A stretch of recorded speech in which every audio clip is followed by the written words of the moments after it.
Il s'agit du deuxième accident de motoneige en moins d'une semaine à Pralou.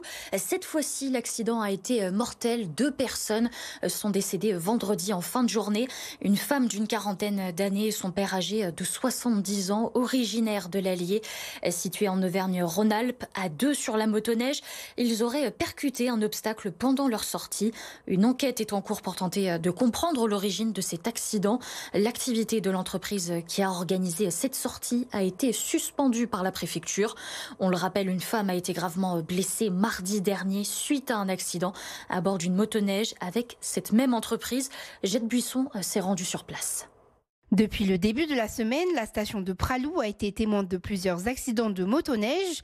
Patrick Beauvier, le maire de la ville, revient sur ce drame. On déplore 2 décès lors d'un accident de motoneige par activité qui est organisée depuis des années au travers d'un prestataire parfaitement dans les règles. Par mesure de prévention, l'activité sur la station est stoppée par un arrêté préfectoral et par moi-même aussi, mais simplement dans le but de laisser l'enquête faire son travail. Une enquête a donc été ouverte pour tenter de déterminer les circonstances de cet accident. Selon les propos d'Antoine Pesme, procureur du 04, un examen technique de la motoneige est en cours et les conditions de sécurité sont aussi à vérifier. Toutes les motoneiges de l'entreprise ont été évacuées en début de matinée, mais pour les vacanciers, interdire ce sport n'est pas la solution.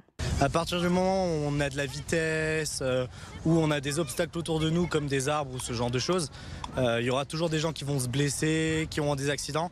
Et il y a plus de morts sur des accidents de ski ou de snow que d'accidents de motoneige. Dans tous les cas, on ne pourra pas arrêter les sports, on ne pourra pas arrêter de faire du ski ni de la motoneige.